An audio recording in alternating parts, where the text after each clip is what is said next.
ANC President Cyril Ramaphosa kicked off the party's 2019 Manifesto launch by reminding thousands of supporters at the Moses Mabhida Stadium in Durban about the strides the ruling party has made in changing the lives of South Africans. President Ramaphosa has dubbed this year's manifesto the People's Manifesto. The document sets out a 5-year plan to curb challenges like poverty, inequality and unemployment. Ramaphosa has also highlighted critical concerns that have been turned around. ANC leaders have been in KwaZulu-Natal for the whole week, engaging with communities and inviting them to join today's celebrations. We remember these moments in our history because they essentially describe who we are as a movement and as a people. These moments have molded our identity. They have formed our values, our principles, and our aspirations. These moments that we recall, moments of great struggles that were fought in the past, have also consolidated the foundations of the unity of the African National Congress. They remind us that we are on a long, arduous journey from a past of division and despair into a future of justice and equality.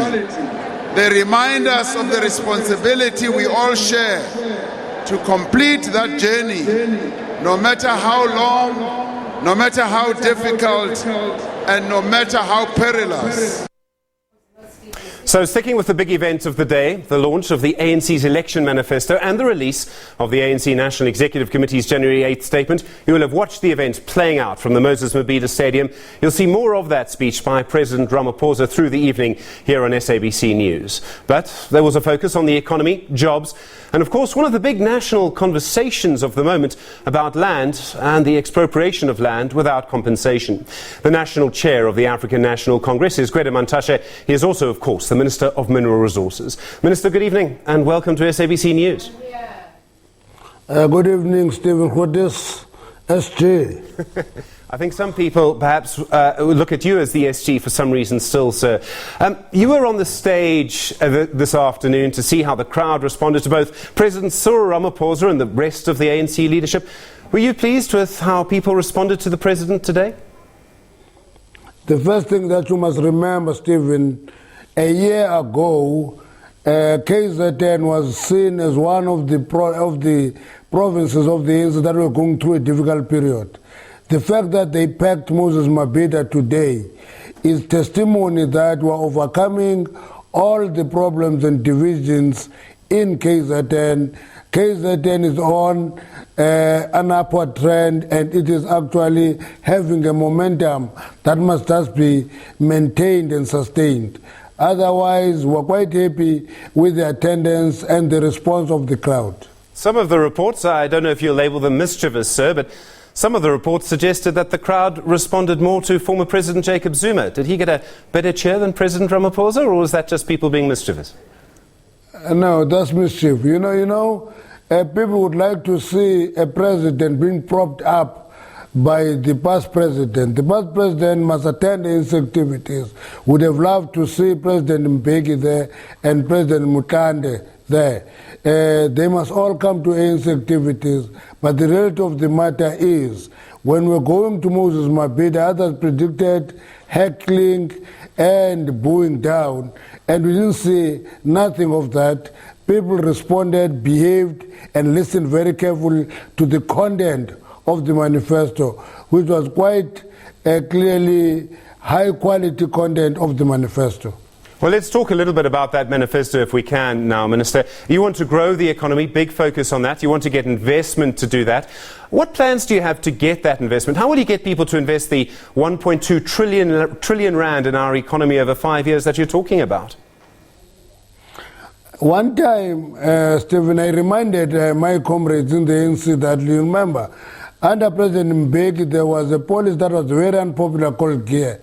It is only during GEAR period under President Mbeki that we grew by 5% in the economy. And that required a simple thing, cutting to the chase, do what is right, avoid being populist, and come up with polls that are not implementable. And I think the debate in the ANC now is getting into the details of what should be done. You will see, if you go through the economic section of the economy, that session went into details on what we're going to do, starting from the imperative and the pressure for us to create jobs and quality jobs.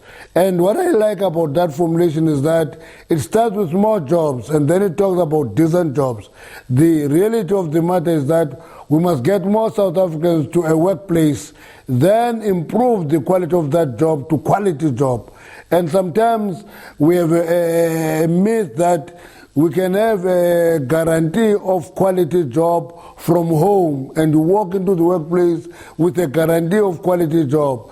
My argument is you go to a workplace, you get organized into a union, you become quite strong as an organization, you improve the quality of job and you have quality jobs, and that is the first issue. The second thing, we put a lot of emphasis on investment. You remember where the first South African investment conference few months ago. In that investment conference, we had people who committed and declared themselves to invest 290 billion rand to our economy.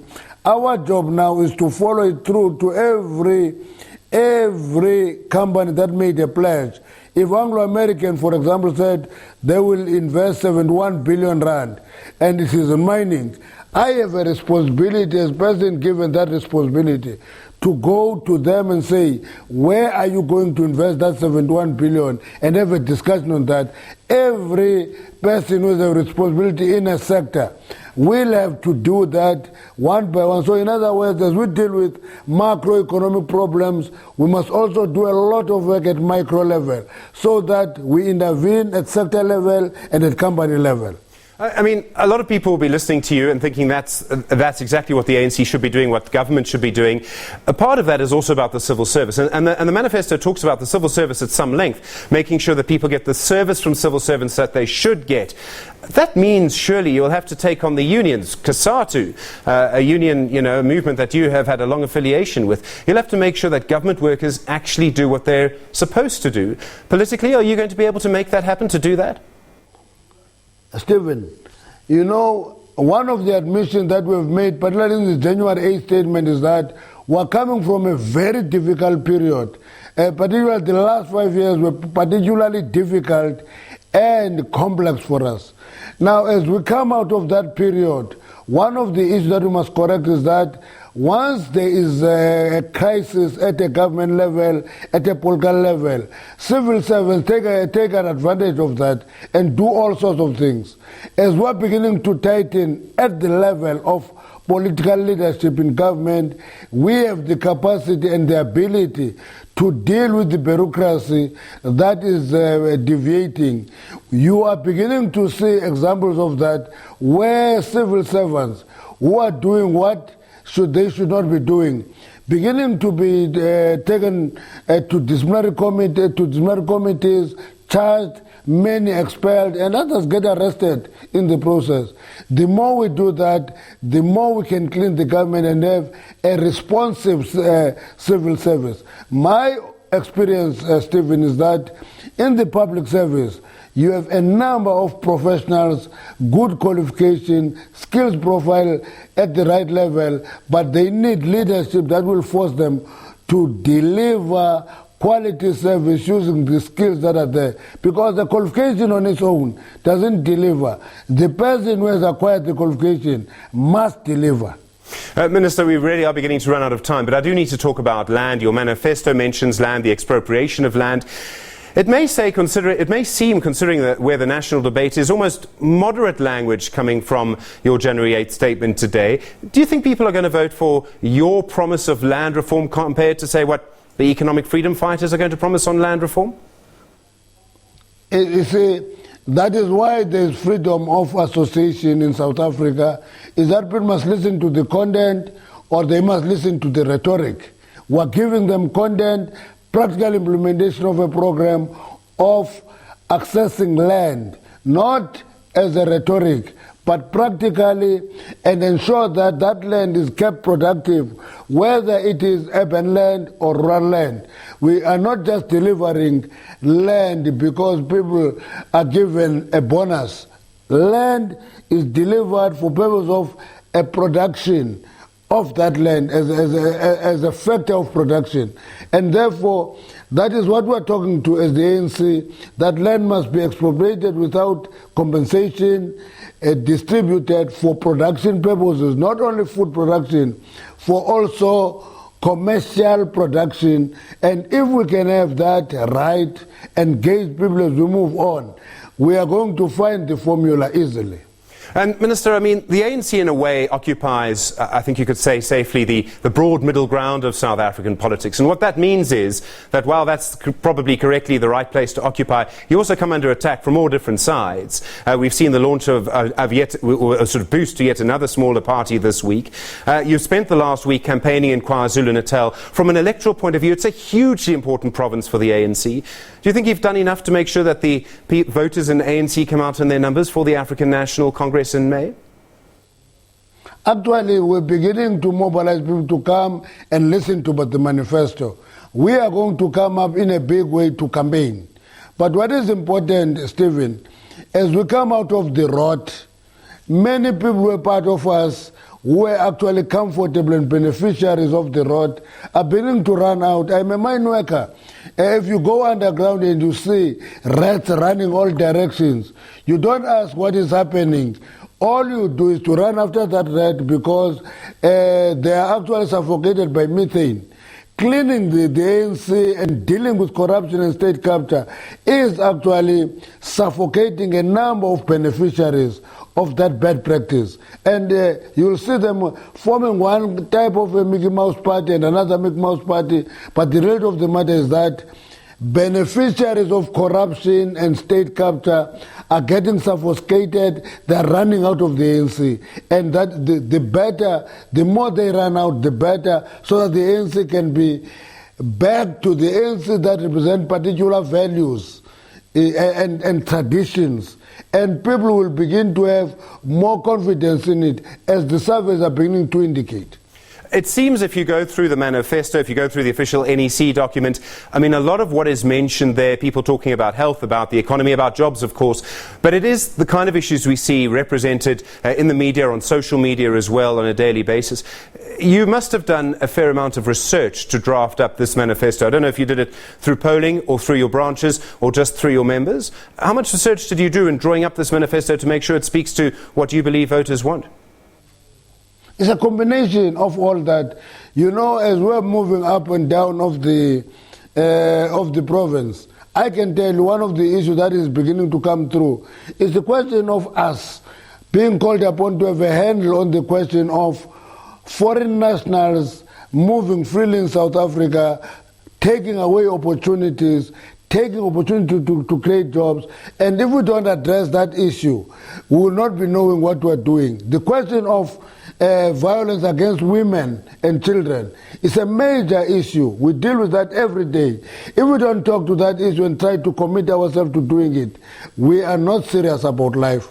And that's why one of the most important commitments in the manifesto is the increase of the number of police to be actually the correct ratio as defined by the United Nations. And that is not a nice to have. It is necessary to deal and create a safe South Africa where people move freely without fear in their country.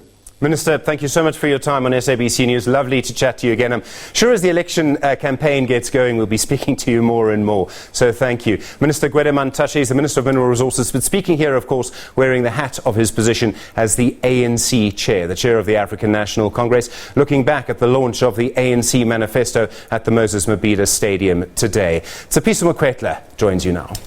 And Cyril, of course, we will be unpacking quite a lot of those issues that the national chairperson raised with our resident analysts today, Kaya Stole and Bungalwa. They're standing by to